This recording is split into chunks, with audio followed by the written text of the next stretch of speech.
everybody, and welcome to Storm Reads, and today I'm going to be talking about the books that I read last week. So yes, it's my weekly wrap-up. 2 of the books out of the 5 will be featured in my November wrap-up that I should be putting out tomorrow. And so I'm not going to really talk too much about them. I'll just let you know what they were and what I thought of, like, the rating that I gave them.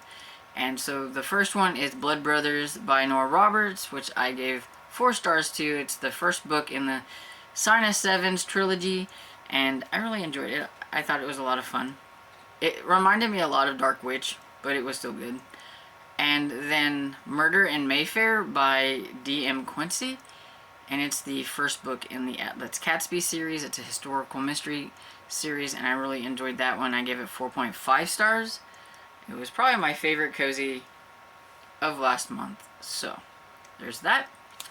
And so, now my December books that I have started. So, I've got 3 books that I've finished. And I have My Kind of Christmas by Janet Daly. It's the first book that I read for the category romance holiday readathon. Love it because they're small. I'm needing me some small books.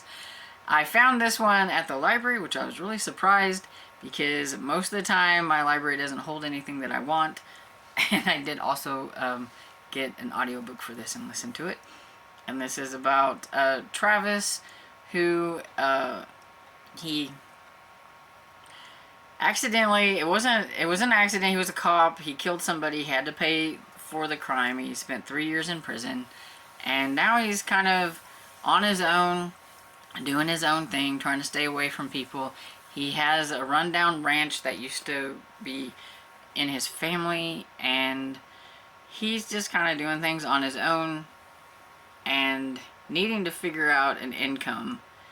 A friend of his calls who's a rodeo guy. He's been injured and he needs a place to stay, and so he tells him that, you know, he can come here and partner up with him with this idea that he has here at the ranch. And so he does that, and then we find out that he does have family in town, but it's not family that he wants to acknowledge because of some things that happened in the past.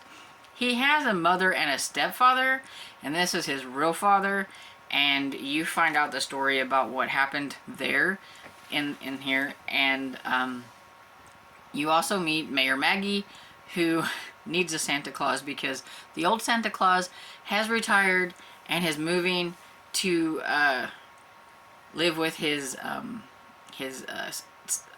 kids or whatever. And he doesn't really seem like he wants to, but they're kind of making him, so he has to.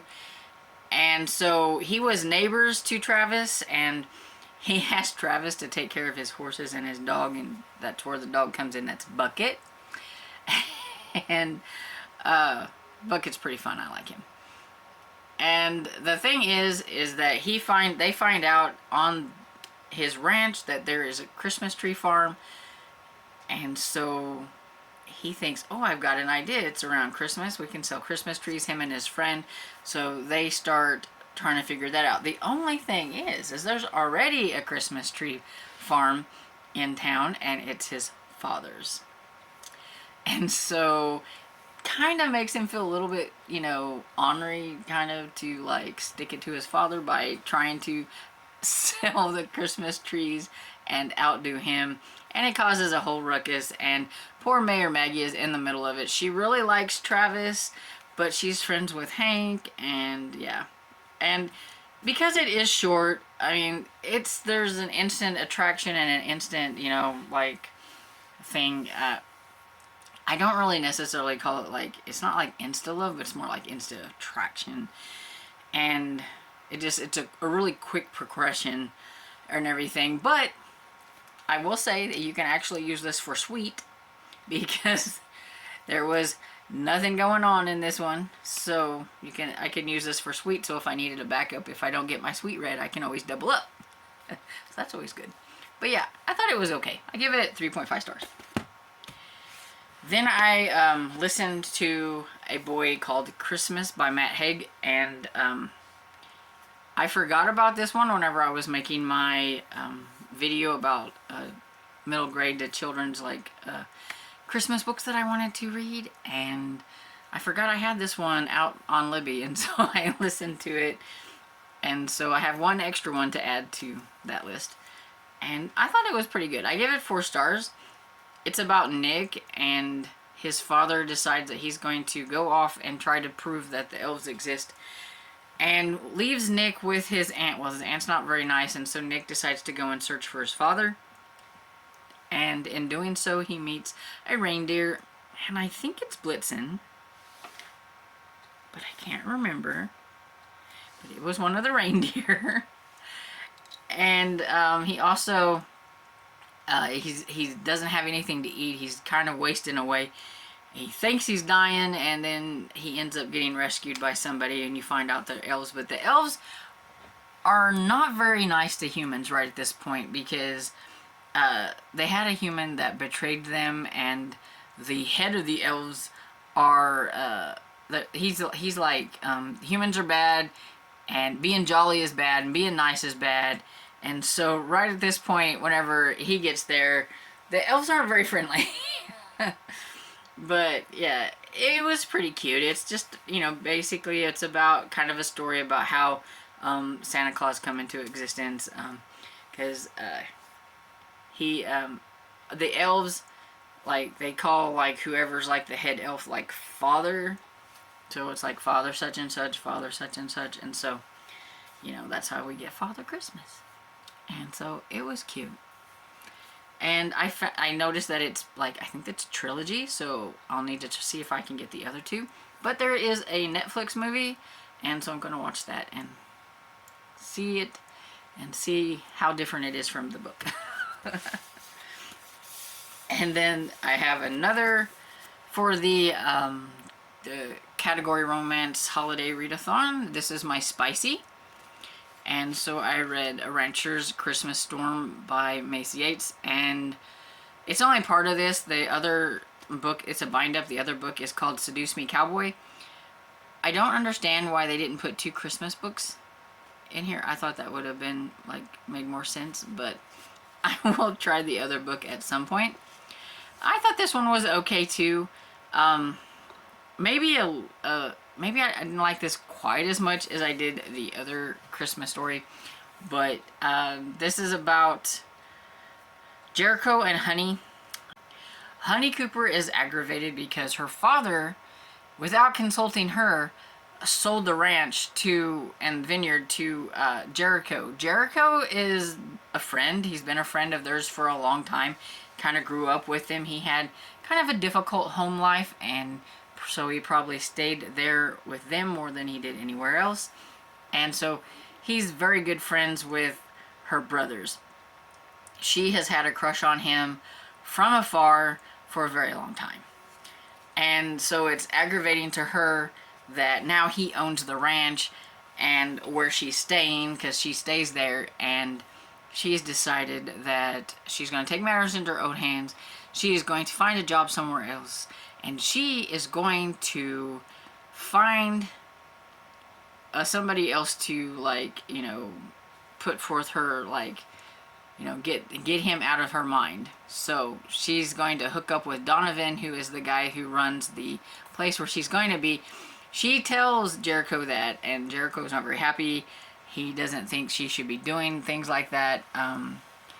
That could get her into trouble and all that kind of stuff. Well, they end up getting... I don't remember...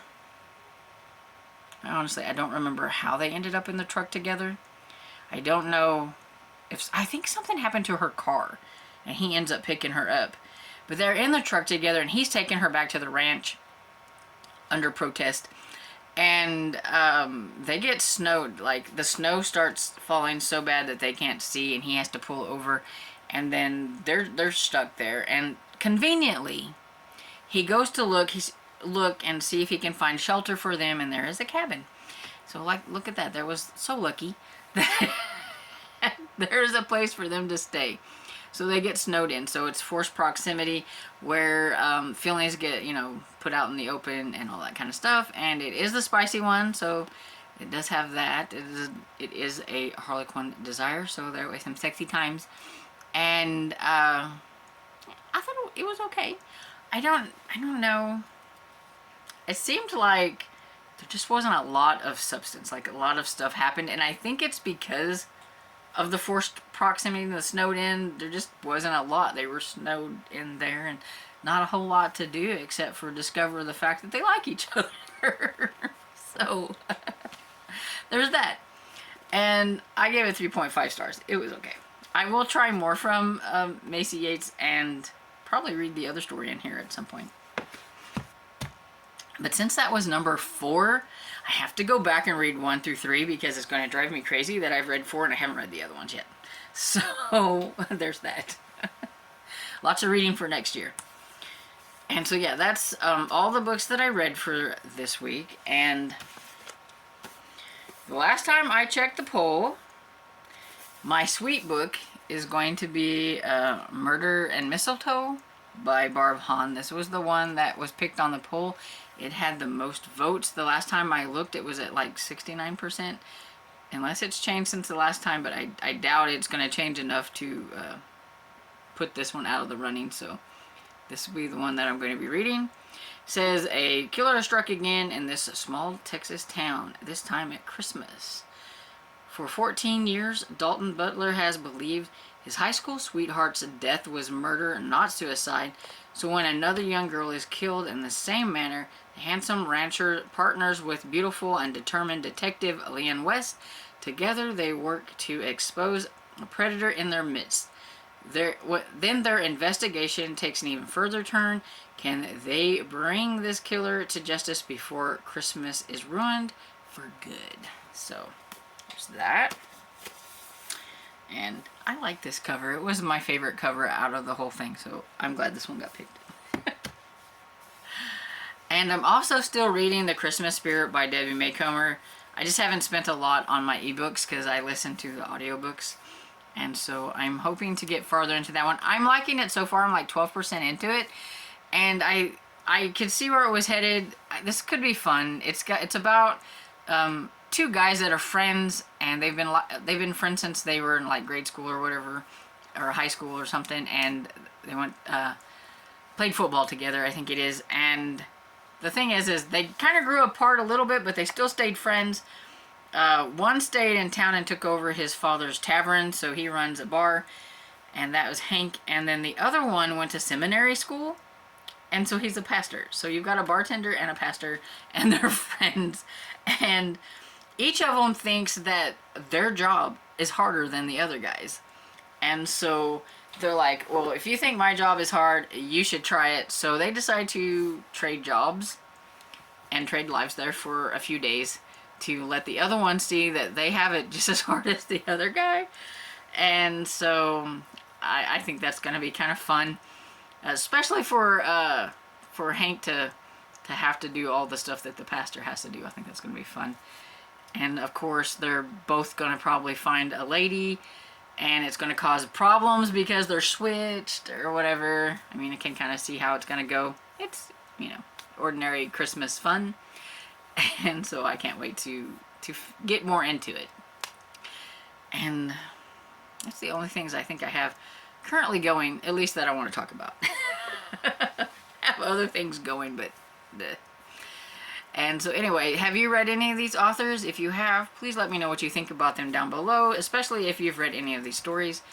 And I hope you enjoyed this video, and if you did, please give it a thumbs up and subscribe, and I'll see you all in the next video. Bye!